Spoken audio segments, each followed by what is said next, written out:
I think that means now everything that's on the subframe and the engine has been removed.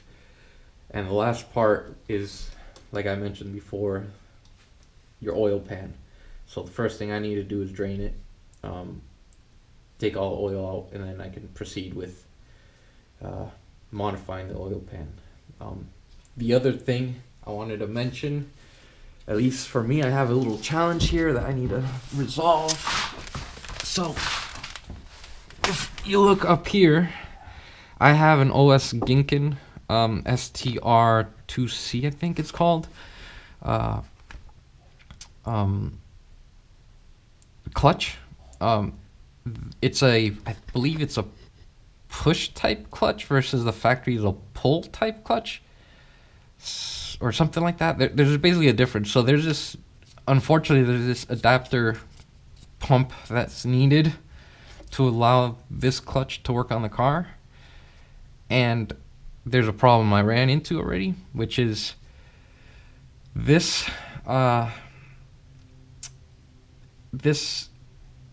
turbo system relocates the engine mount from like being here to being here.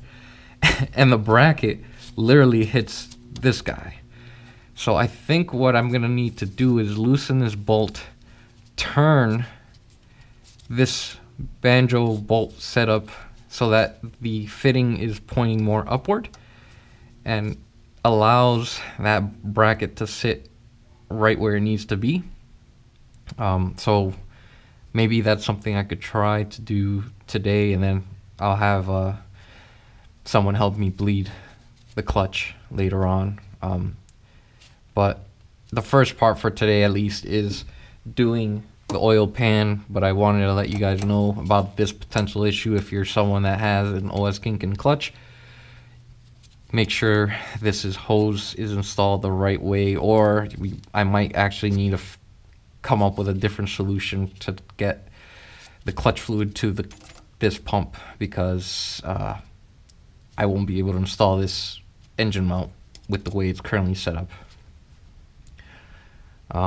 So yeah. So let's start with doing the oil pan removal. I got my oil drain bucket. I think it's got the right size. No, I don't. It's not a 17, it's probably like a 15. I'll be back.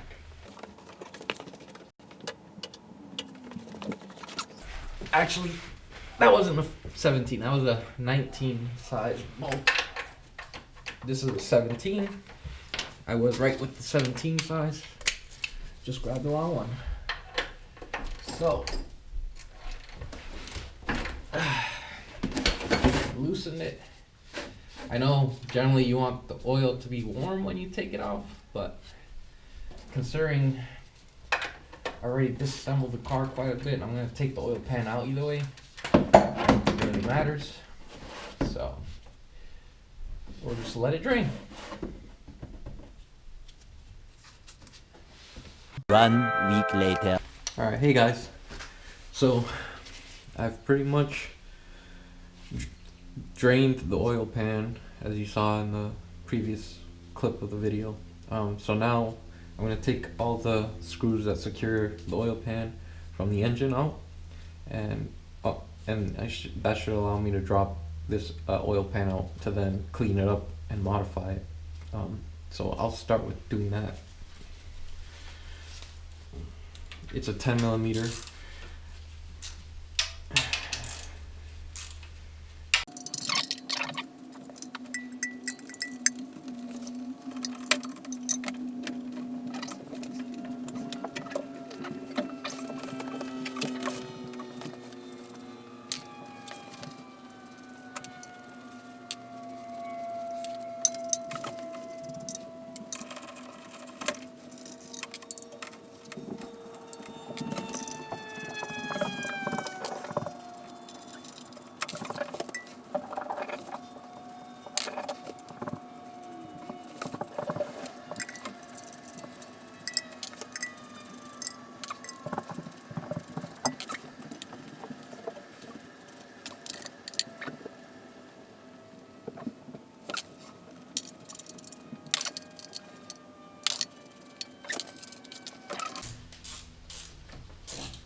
So it doesn't look like it falls. Like, I think the gasket, whatever they use to seal it, kind of holds it up. So I might have to like pry it off.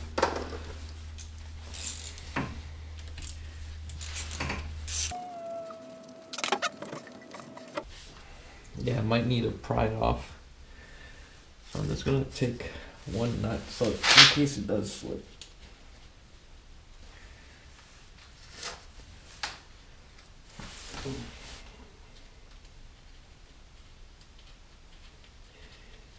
I'm loosely just putting the two of the nuts back. That way when I do pry it off, it doesn't just fall.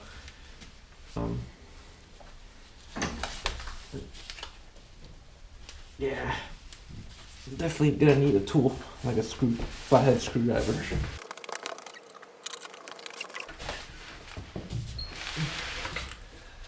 So I'm gonna start by just trying to pry this away a little, like that.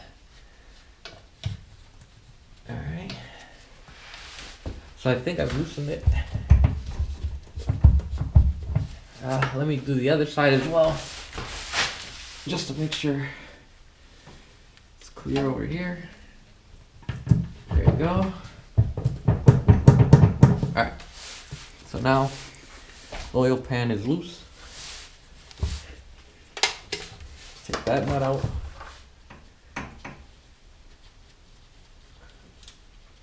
Take this nut out.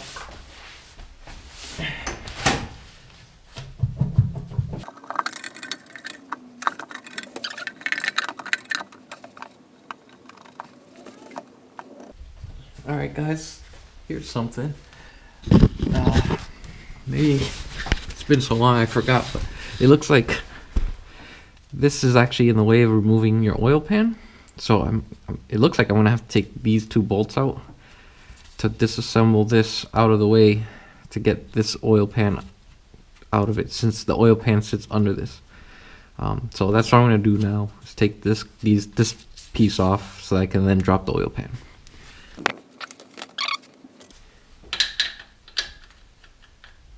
Yeah, it's a 14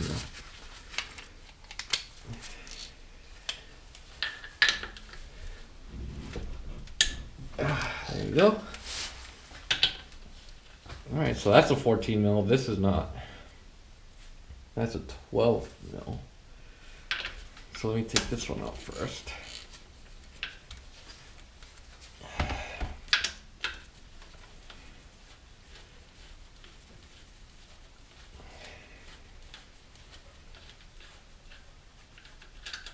Alright. And then a 12 millimeter.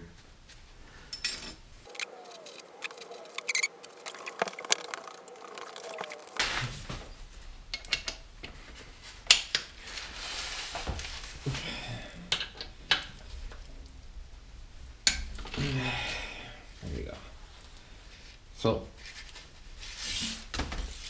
now that I take that bottle, I could just swing this out, and I should be able to now lower the oil pan. So here it comes.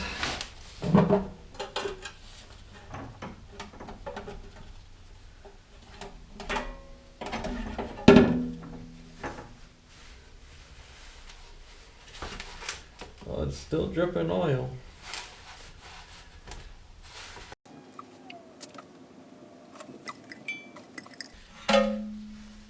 Alright.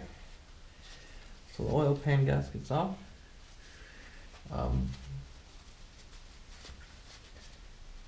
I guess for the sake of this draining even more, I may just leave it draining like this and come back to it another day when most of this is like fully fallen off the car or out of the engine.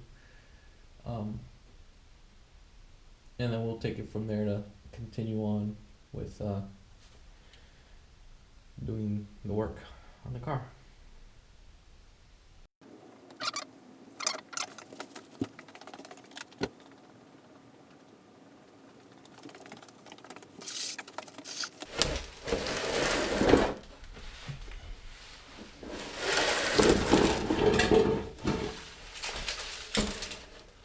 2 weeks later. Alright, so I basically finished draining it. I've left this actually uncovered for almost like 2 weeks now, just letting as much of it could drip out. Probably not really necessary. I just kind of wanted to, do a really fresh install of all new fluids and stuff, and not have any of the old stuff in there when this whole turbo system goes in. So that's pretty much where I kind of left off. A few moments later. Okay, so I have already taken the oil pan out, and basically the next part is to, per the process from science to speed, basically we're going to be working on section 2, which is the oil pan removal. I already did the oil pan. Next is draining the oil pan itself completely and cleaning it up. So I'm basically trying to just like gravity drain all of it out instead of trying to wipe it up with rags and have contaminated rags I'm throwing away. So I can then just recycle everything that I've pulled out. So with that said, I'm going to now jump onto removing the air box. Alright guys, so the next section is the air box. Basically the tool you'll need is basically like a 1/4 inch extension with a 10mm socket and also a 8mm socket. At least for me, this is an 8mm nut. That might not be OEM, to be honest, so it might be just 10mm for both for you guys if you're doing the stock airbox. The first thing you need to do is basically remove these hoses on the front and left side. They just pop off. Just kind of put some pressure. They pop off. And then the second hose, again, just some pressure. And it pops off. Now you have those loose. And then the only thing really securing the airbox in place is the 3 bolts and this clamp. So for me, like I mentioned, it's an 8mm nut here. So I'm going to change over to the 8mm socket and loosen that up.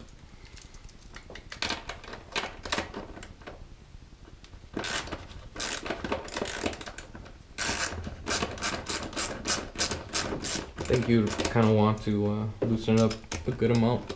That way it's easier to remove later on. Actually, you could probably just get rid of the clamp altogether, to be honest. But so next up is the 3 10mm bolts.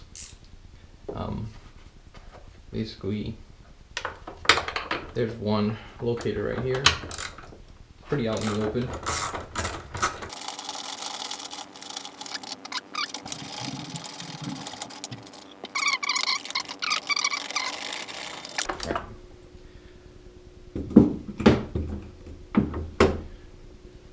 So basically, stick your hand in there. Carefully try to get the washer, your finger under the washers, and then third one's out. So basically at that point, you can try to pull the bellow off and then the airbox can tip up and out. So I'm gonna push that back. And then wiggle it forward. And the airbox is out. Next up is removing the bellow. So there's basically 3 things holding it on at this point. There's this little tube here that comes from the bellow itself that you can pull off. I pulled it off, I think, from here. Yep. So that comes off pretty easily. Then there's the 10mm socket you need to loosen that clamp.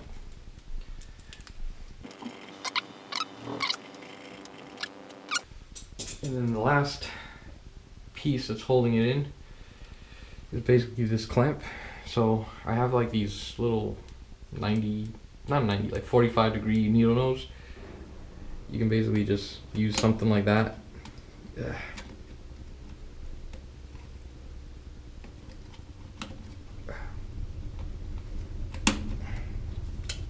Trying to do it with the camera stand. I normally use my right hand for this, but with the camera stand there, it's a little difficult. But basically, there you go.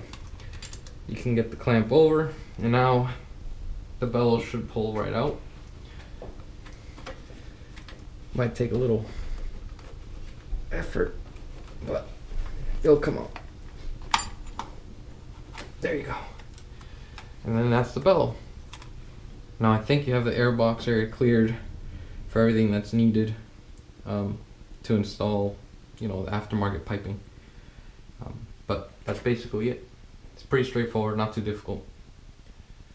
A few moments later. Alright, so basically what I'm going to do is, because the engine mount does not fit with the this hose here, I'm going to take this banjo bolt out. It's going to pour the clutch fluid out, so I'm going to have to refill it and bleed it out afterwards. So basically I'm going to take this banjo bolt out, move the hose to the other side, so this elbow's on the back side, and then I think there it would be low enough that the engine mount could sit right where it needs to and not interfere with this hose. And I think the hose has enough length to do it. So I guess let's just do it.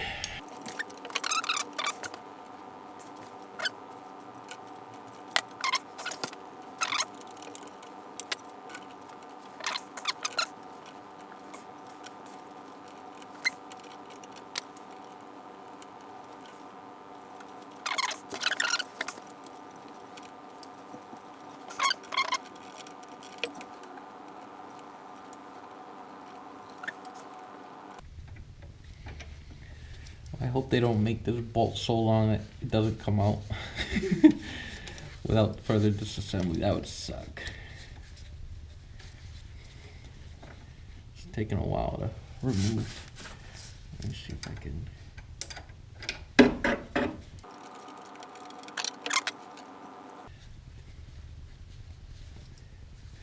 Alright, the banjo bolt is out.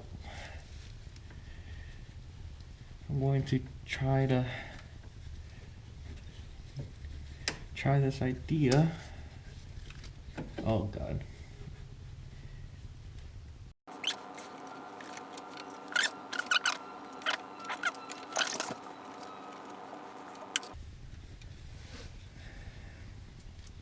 Basically the problem here is this hose is kind of clocked a certain way and it doesn't want to turn. And it's dripping everywhere.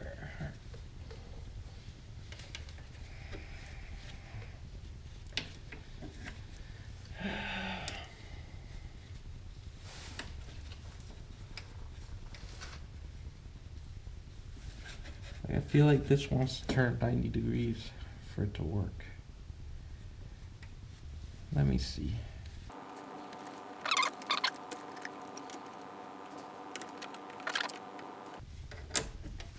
Yeah, I gotta figure out how to twist that 180 up there. Guys, so I'm just gonna kind of quickly recap what I did.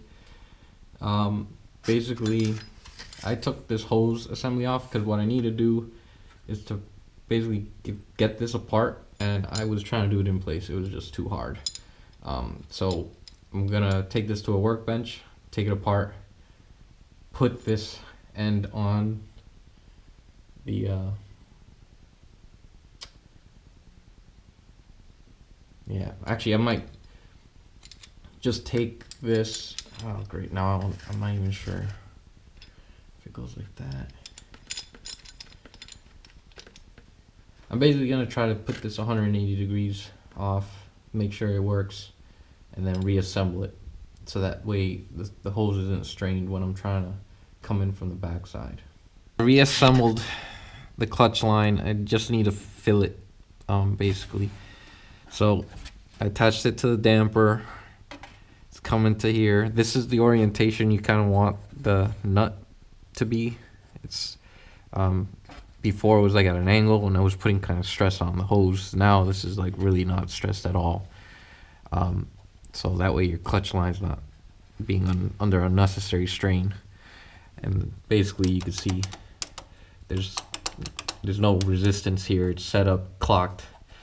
The only thing is this is kind of touching the backside of the clutch bracket, I guess, but I don't think that's really an issue considering this is a pretty solid assembly, so it's just gonna be where it would have been regardless. So I think that's fine. So the only thing I need to do now is basically bleed this clutch out so it actually works again, because it's empty. But I can do that another day. But basically, I think now, like I have previously shown, this bracket can now be placed here and not hit that clutch assembly port piece there. So that's good news. I don't have to make any sort of custom brackets or anything like that.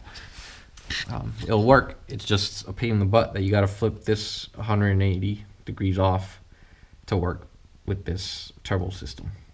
But it's something that anyone with an OS Giken clutch is gonna have to go through, so might as well let you know. I'll give you a heads up.